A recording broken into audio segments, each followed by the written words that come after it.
RDC est une et indivisible. Que la population répondante, c'est qu'il faut tout arrêter pour faire face à cette situation. Et que nous ferons de cette terre richement bénie un réel havre de paix, de prospérité et de progrès social.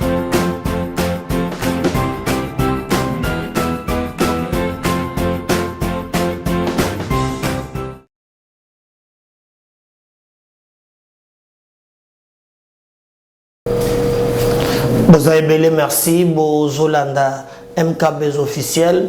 Semaine Yasika, défi Yasika. Kolonzambe Abanda Biso semaine. Merci na bande ko Bozolanda Biso partout à travers le monde. Bozali ko partager balien émission na Biso. Bozali ko s'abonner massivement. Puis bozali ko pesa Biso makasi pote ensemble. Toyeba. Ndenge ne tokoki ko bonde la République démocratique du Congo. Chacun a domaine oyo ezali ko concerné. Merci na bino nyonso. Bozali na Zanzibar, bozali na Zimbabwe, hein? Côté balobi ke John Numbi Azali, banungu nungu mikolo yo bazolo baki. En tout cas, même dernièrement, vous avez senti que la garde républicaine na yango na deuxième émission, bakenda ki ko kota na ko vérifier na diocèse ya Lubumbashi. Alors Monseigneur Fulgence Mouteba a auto que réagir et qu'on a la deuxième émission bon mon a comment batu bazali manipuler et que loko bazoluka et yebani penzate mais MKB officiel vérité et les kinyonso toko yebisa bino tout au long ya ba émission na biso mais nous demandons que batu nyonso bazali na ngambo wana bo batela kimia ba service de sécurité ba ko sala musana bango ndenge longo bani tokoki ko mitungisa ata mukete oyebi bato bazoka na violence. La violence appelle la violence, mais le plus important c'est de travailler pour la paix parce que paix eleki bitumba na mutuya et tout un chacun de notre fois développer culture wana na mona ki même batebele babimi bimi tokobeta lisolo na émission mokolo ya lelo. Je vous avais dit ici que ngai mboso akoki ko sala makambo nyonso mais loko sala kanga motema pasi ezali komona ke mboso alobi aleki na perchoir alobi chers collègues quittez les groupes armés. Chers collègues, mon citoyen Mbous, président ensemble, n'a perchoir, quitter les groupes armés. Mais comment baye oya yedi? Parce que Mokolo Kabunda Dalaka, premier vice-président et Assemblée nationale, aloba qui noir sur blanc, que non, na moya lelo, bazana ba rapport, non seulement y a ba service. Oh ya biso même ba service ya libanda oh bazana batu baye baza impliqué na makambo makoleka na est ya République démocratique du Congo. Alors banda wana batanga kabatute lelo bokotala un député kombo bandiko bima président pe ya groupe parlementaire. Elengi kolobanine groupe parlementaire ezaba député oyo basanganaka donc yo kozala soki parti na bino ekei na élection ou bien regroupement na bino ekei na élection et gagner ba député boko sala groupe parlementaire omoni c'est par exemple le groupe parlementaire peut perdre na ba député ebele le groupe parlementaire peut perdre allié. Alors, ceux qui par exemple, Bozalaki, Boye, on a 10, on a député 5, on a député 10, Bozalaki trentaine, cinquantaine, beaucoup ce qu'on appelle groupe parlementaire. Beaucoup de sango combo, selon Ndenge Bokoyokana. Mais ceux qui ont parti politique ou bien regroupement, Monteza déjà n'a député, Bino Bobo s'est greffé pour n'a par exemple, groupe parlementaire n'a lié. Vous voyez? Alors, le député Bakangi Awa, chers collègues, quittez les groupes armés. aza ya wapi? Aza ya Masisi.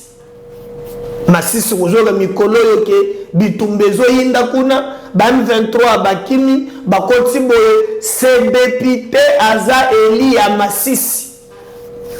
Nzoka aza awa azana ba Motorola, azana ba disque, azan contact awa na ba soda mususu ba dose bazali ko désorienter sur terrain bakangi na ba clé USB ebele ba minduki ba Masas na ba coffre fort.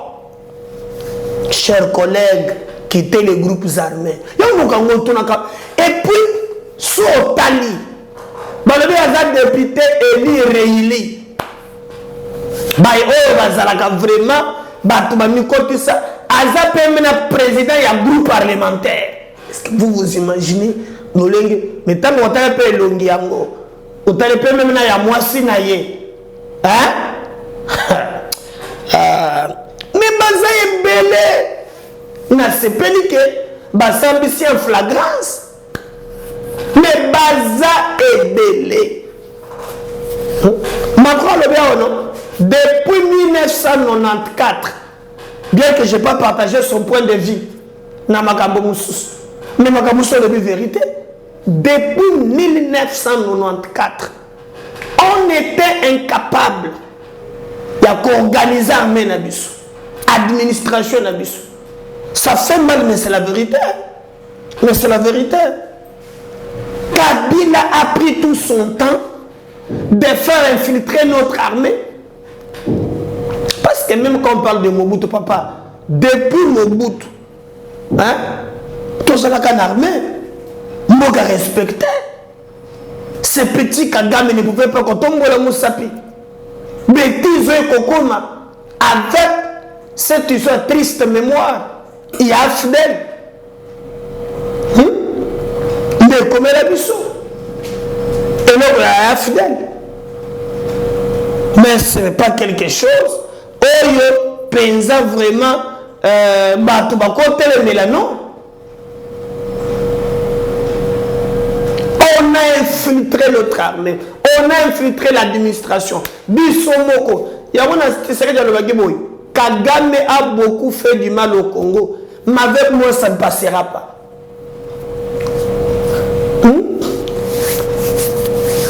Ça ne va pas changer. Ça va pas soutenir Fachi. Alors comme Fachi, dans une position, il y a côté le Rwanda, ça y a la marche. Ah. Merci na ba servir des renseignements. Oyo basungi biso. Mboso. Ata maman Marie a tikiyo na benelio 3 fois. Ozoze la ligne pour ozana ba Congo mboka na biso eza menacé pour te otanga ba député wana mususu.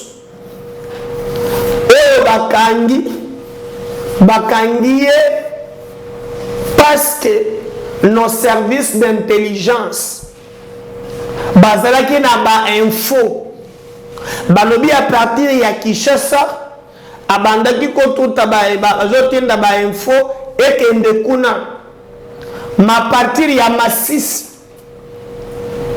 ekwei ndeko moko a dénoncé ye alobi bon tosalaka mpe na bango tozwaka bambongo ebele mais tomoni ke ngongo ekoki ya to défendre mboka nde bakamati info bapesi ba service de renseignement et à partir ya Kinshasa ba service babandi ko enquêter nde tokomi le 1er mars ya fanda kaka ndenga sala ka babiloko na ye non service bazalaki na ba info nde ba perquisitionner ndako chita nsima bakoti tala babiloko na kati tala babiloko na kati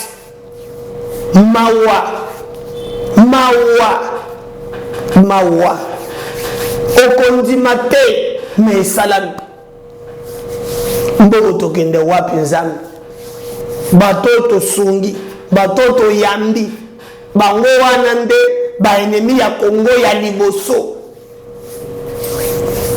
Et là, ce qui m'étonne, c'est le silence radio.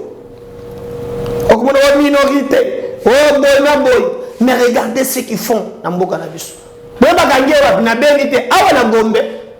C'est ici.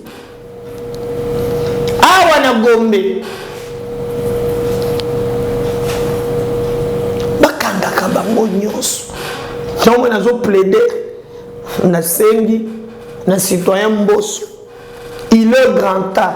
Aux intérêt mon côté, il y a kobomba lisusu. C'est sanguinaire. Baye bazali koluka. Banyoko la peuple na biso. Bamoni sa peuple na biso passe. Non, bosala effort pona kosilisa likambo oyo. Bozwani bango botinda ba rapport bakanga bango. Ekozala bien. Moko aza ya Beni. Bauti ko dénoncer ye pas député national. Balobi ye pe aza na Kinshasa aw.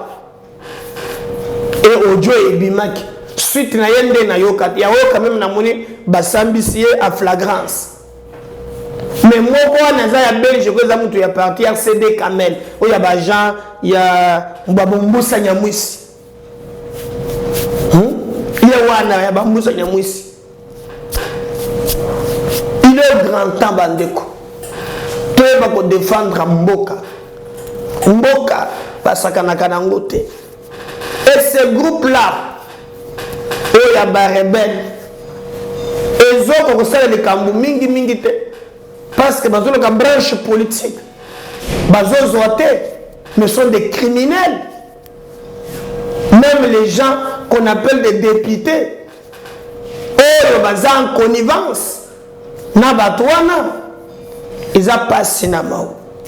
Pas cinéma, mais comme les gens qui TV la radio, na coaché la bino, belanda maintenant, procès ou en flagrance, bon la député, bon la moissi na yé, total en face.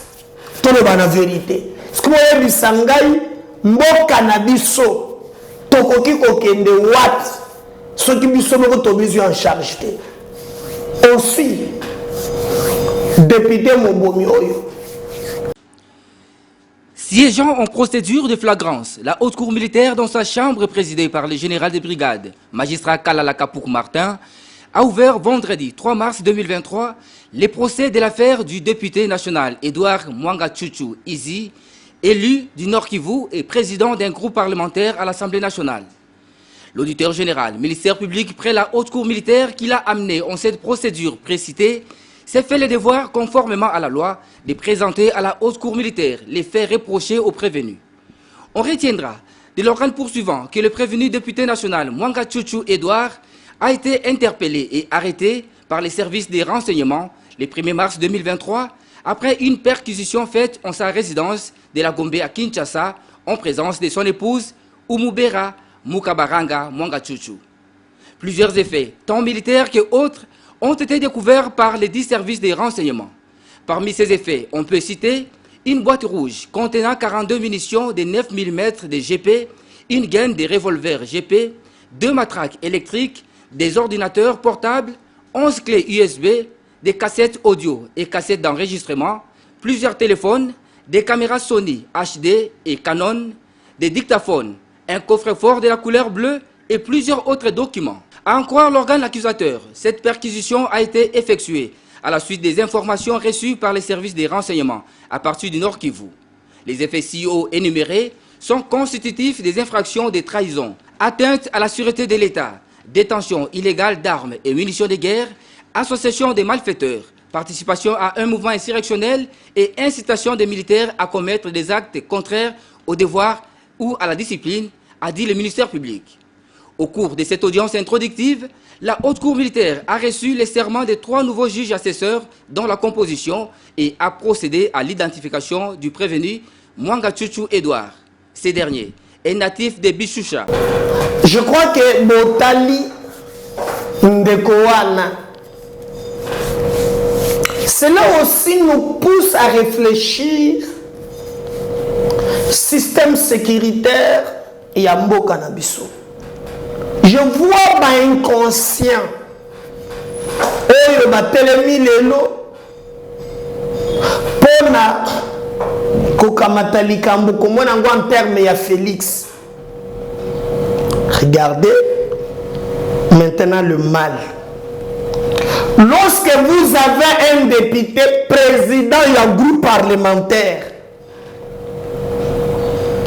momoniye na mwasi na ye, okoki koyeba ke complot ebandi quand. Na ebisaki bino la fois passé wake. Il faut koyeba ke Tshisekedi pour Kagame na moya lelo, c'est quelqu'un à battre. Okomona que même du temps de Kabila, okomona biloko ya boyete, ces gens étaient protégés. Pambate, bango moko nde bato ba créer makambo na bango ya mixage na brassage. Et si vous voyez la même mise de Kagame sur le Congo, parce qu'il y a makambo asi asali. Bazan armée, bazan administration, bango bazan parlement. Est-ce que vous vous souvenez un jour que moi azalaki parsec ya musée tango bayaka na rébellion Murugabu na kati ya assemblée nationale bazu résolution balobi ko banda lelo tozo permettre te muntu moko ota na groupe armé akota na armée nationale. Imaginez-vous Murugabu adongo na kiti na ye ateni na pêcheur ya assemblée nationale alobi ke eza malamu te akomi ko défendre na parlement ya mboka na biso ke bato wana baya pe bakota na armée pe bomonaka débat ndenge nini elekaki na niveau ya assemblée nationale. Bandeko, les problèmes opposant na ngolelo eza complot ya musika. Au contraire na yebisaka bino, ce que Félix fait aujourd'hui, après 20 ans, 30 ans, bato bako comprendre que abandaki bitumba oyo même bayebako ya sima na ye soki batikali na ligne oyo nde toko trouver solution. Boyoki que Angola Joao Lourenço auti ko benga azalaki en contact na babisi moi soki na baneni oyo balongo bakena ngbato ya M23 akeko kutana na bango. Et bango balobi ke ba décréter cesser le feu. Oh ya lukuta lisusu. Mais nous sur le problème, Tshisekedi aboyi ko solola na bango, aboyi ko fongola na bango dialogue. Leur objectif basala ndenge basala ki autrefois mixage na brassage. Et dès que bakoti ba musu ba ken administration ba musu ba kei si na niveau ya parlement et yo zamboka modèle ni président ya groupe parlementaire azaye moko mokonzi oyo azali ko utiliser biloko pour ko déstabiliser mboka complot contre la république to fongola misu bako sabiso te mboka eza mboka na biso moko soki tokote na biloko ya bike etali biso bato mosusu baza na bamboka mibale misato nga naza kaka na Congo, c'est pourquoi na défendaka yango na motema mobimba. Mais ce que nous nous demandons na bazuzi bayeba te maboko esengeli nde balanda réseau na bango eza munene balanda réseau na bango balanda réseau na bango pour kambo solobi ke quitter les groupes armés c'est que baza ebele on nous montre maintenant banani bazali pour ba matériel le monani boyeki ba clé yes bendenge ezali tali ebele. Et là nous allons laisser notre pays parce qu'il y a un complot quelque part, on doit les défendre jusqu'au bout. Nazo pesa makasi nangana ba soda o ya mpiko balamukaka na tongo bakotangisa makila na bango po te mboka na biso edekole kala mingi te awo tango baye na Masisi baye bazwi na kati ya basoldat na biso 14 bapesi bango menduki kaya barivie za place wana bango bakotaka na bamboka soki bakreye panique bato bakoti nos forces nos soldats wana ya biso moko babandi kotere masasi en désordre bato babandi mbango. Dieu merci ya biso mususu bazalaki peuple na vigilance wana bakoti ils ont réussi à maîtriser wana pe ba rwandais bakoti te et on a arrêté encore ba soldats wana. Le problème c'est pas que c'est là que tozo bunda bitumba mais toza na ba très belé l'armée. C'est pourquoi il y a mixage, brassage, kabila tikele biso eze loko toko zonge la ngome matana ndoto te. Yeti seke ya bunda na bango, hein? Azo bunda kana bango na likambo wana, Congolais nyoso pese makasi. Eza eloko toko kiko lingate. Et puis depuis on a ça y mon côté, manususu bazali ebele bazali bino bamoni moko wana ebele bazali soki bozali à mesure ya ko défendre mboka te tikale okosala complot ya ennemi. Ils vont créer la diversion comme d'habitude. Oh boye, tomoni chef d'état-major, à lobby, à sali. C'est pas ça. Vraie version. Vraie version, ils ont sous. Bato oyo, bazana likanis. Yakobe bisambo cannabis.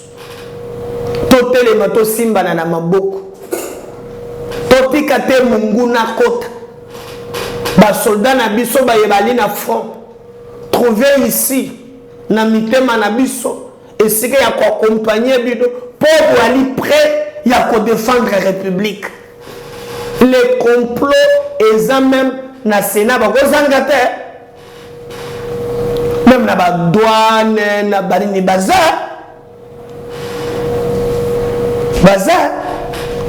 mon côté, à Kosabino, mon moko, à Yebisabino, Makambolo, Kota, te. Boye bake nyonso ezole kandenge longobani pe to ko défendre mboka na biso moto moko te akoki ko bangisa moninga mais to défendre mboka parce que mboka eleki nyonso bo condamner batouane. Pour moi basa la condamner à mort. S'il y a possibilité ya kozwa même ba kakande baloko ba droit de l'homme soki bani mais pour ngai baina bangata na stade de martyrs biso pe totondi kuna ba muntu na muntu asepelisa bango mbataka ka moko kiti utikele pe muninga mbata moko tikele muninga to yata na stade batandi bango liboso wa kana ko yaka na sikuka nde Israël ko fibe yaka lisu sur attaquingo wana vraiment bato moko ba nyokoli biso bazo bande ko na biso. Et parce que ça peine à Congolais, nous sommes inconscients. Il y a quand même un message dans les réseaux sociaux. Comment un député peut faire ça? Et ils opèrent. Quand on a un bon côté, ça peine à barrer na bango. Vous avez bien l'andaki président français. On a causé les bino extrait. On a beau critiquer, hein? France, opération turquoise, en 1994, France monte ici, ok, et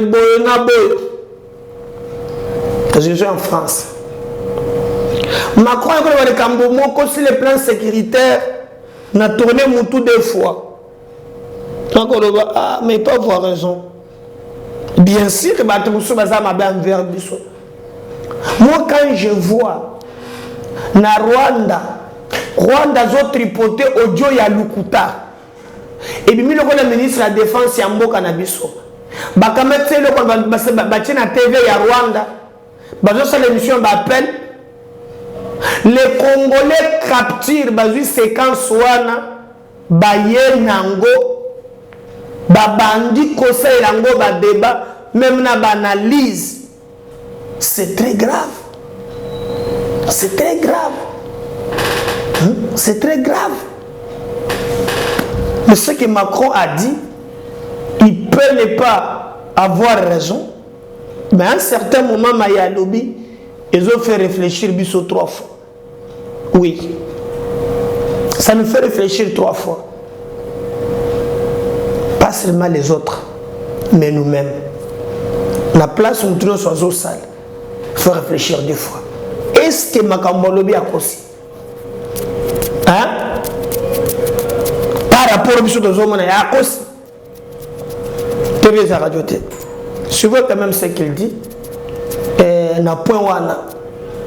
Et nous allons revenir avec vous pour continuer avec notre émission MKBS officielle, votre chaîne de vérité. A tout à l'heure, on revient juste après.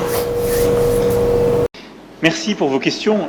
J'ai dit dans mon propos introductif, et je vous le redis avec beaucoup de clarté, que la France est un allié de la RDC, continuera de l'être. J'ai dit avec beaucoup de clarté comment nous voyons la situation aujourd'hui, condamnant toute forme de pillage, de balkanisation, de menace de la souveraineté de votre pays. Je suis prêt à ouvrir tous les dossiers de l'histoire. Je l'ai fait avec le Rwanda. Si c'est le souhait du président Tshisekedi, je suis totalement favorable à ce qu'il y ait une commission d'historiens qui puisse assigner les responsabilités aux uns et aux autres. Vous avez rappelé une page sombre de l'histoire de la région. La France a assumé d'ouvrir tous ses livres et de la faire écrire par des historiens de manière totalement indépendante. Je pense que vous avez fait un raccourci qui, lui, n'a rien d'historique ni de juste entre le rôle qu'a pu jouer la France et la situation dramatique que j'évoquais et la guerre, la deuxième guerre avec les millions de morts dans votre pays dont je rappelais la gravité.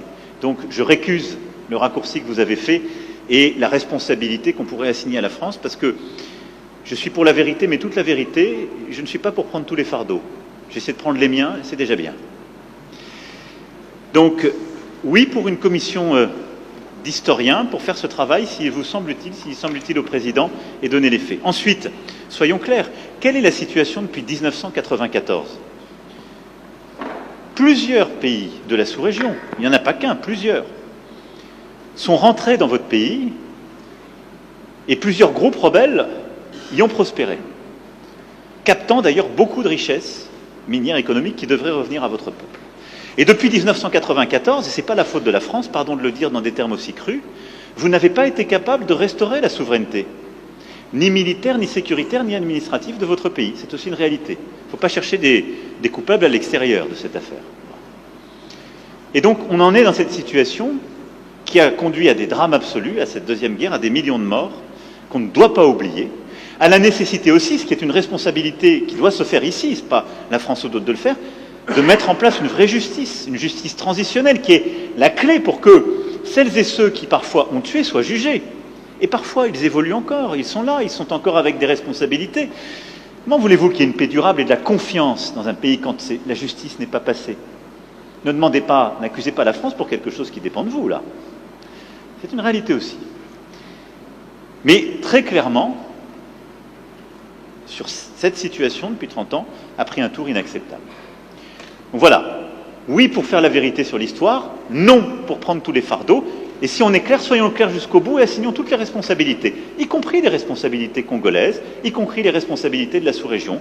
Bâtissez une armée solide, construisez la sécurité et le retour de l'État partout sur le territoire, faites passer la justice transitionnelle pour que vous n'ayez pas des coupables et des criminels de guerre encore en responsabilité ou sur le terrain, soyez intraitables avec tous les voisins de la région quand ils viennent vous piller et nous serons à vos côtés. Je ne peux pas être plus clair sur ce sujet. La clé dans la durée, on l'évoquait avec le président Tshisekedi, c'est très clairement d'avoir la capacité de tenir tout le territoire et un discours de vérité avec toute la sous-région parce qu'on ne peut pas rester sur un modèle économique qui consiste à ce que des ressources soient prises ici pour permettre, en quelque sorte, la stabilité économique de voisins.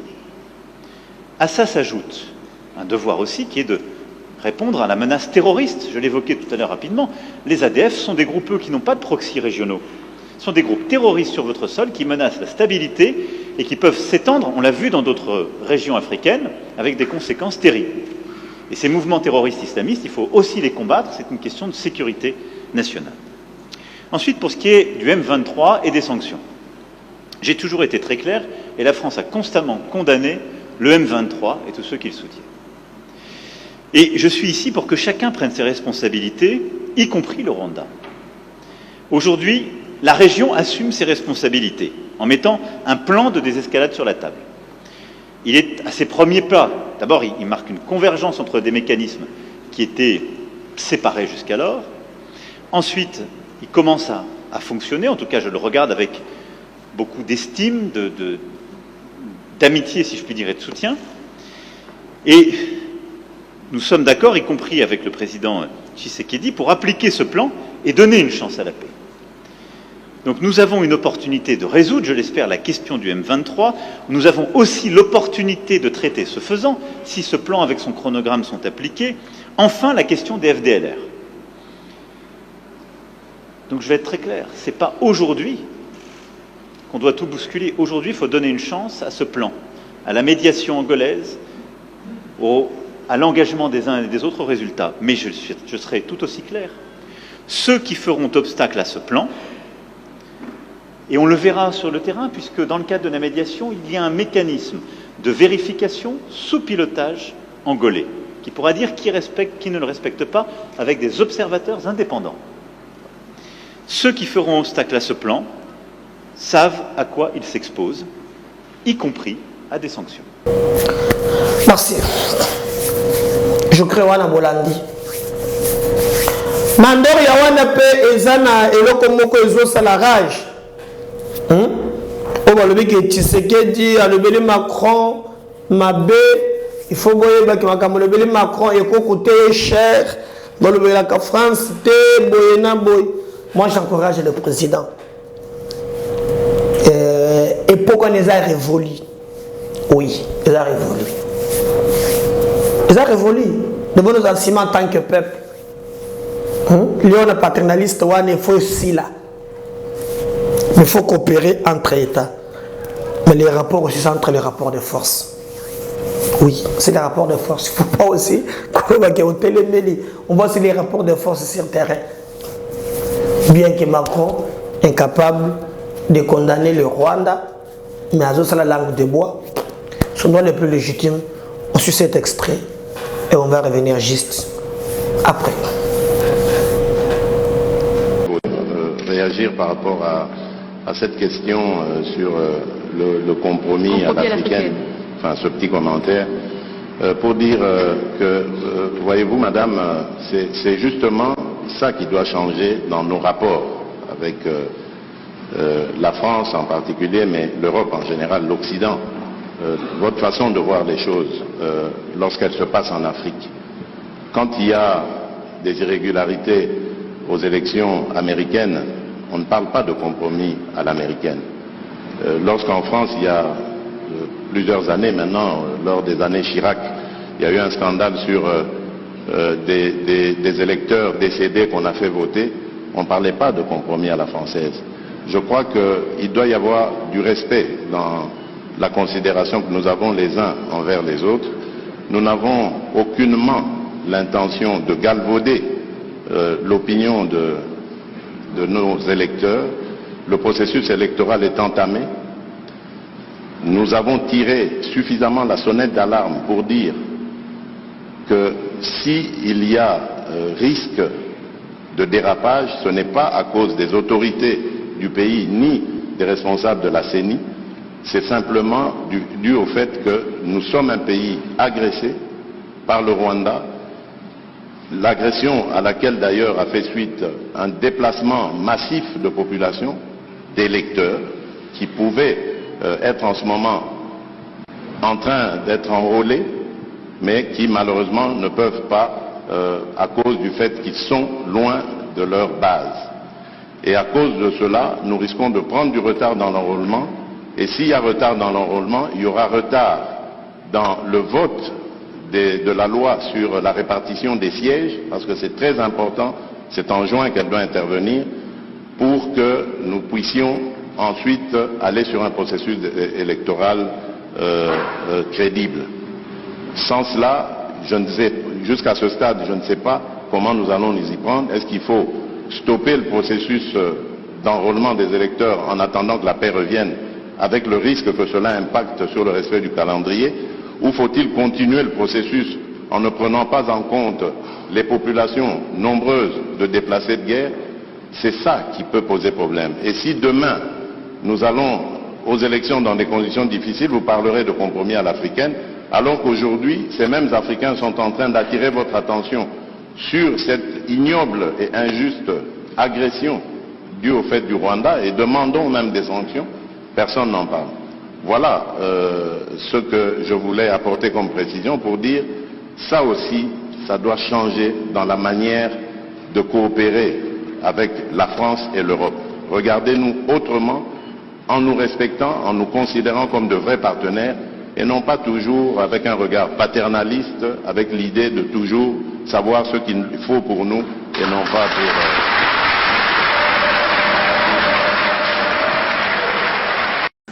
Parce qu'il n'y a pas de... Je faisais allusion au propos de Le Drian. Lui, il est officiel français. Oui, mais... Le compromis à l'africaine, c'est Le Drian, c'est pas la journaliste. C'est exact, mais ce compromis...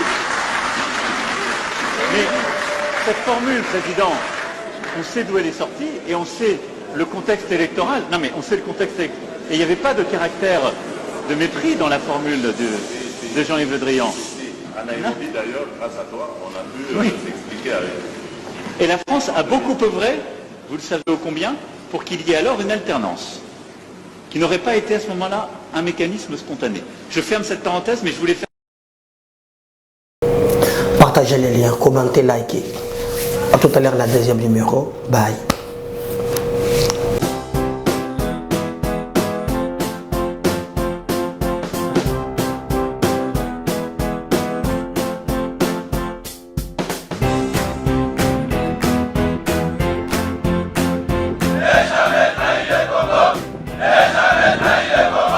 La RDC est une et indivisible. Et la population de tout le monde, c'est qu'il faut tout arrêter pour faire face à cette situation. Et que nous ferons de cette terre richement bénie un réel havre de paix, de prospérité et de progrès social.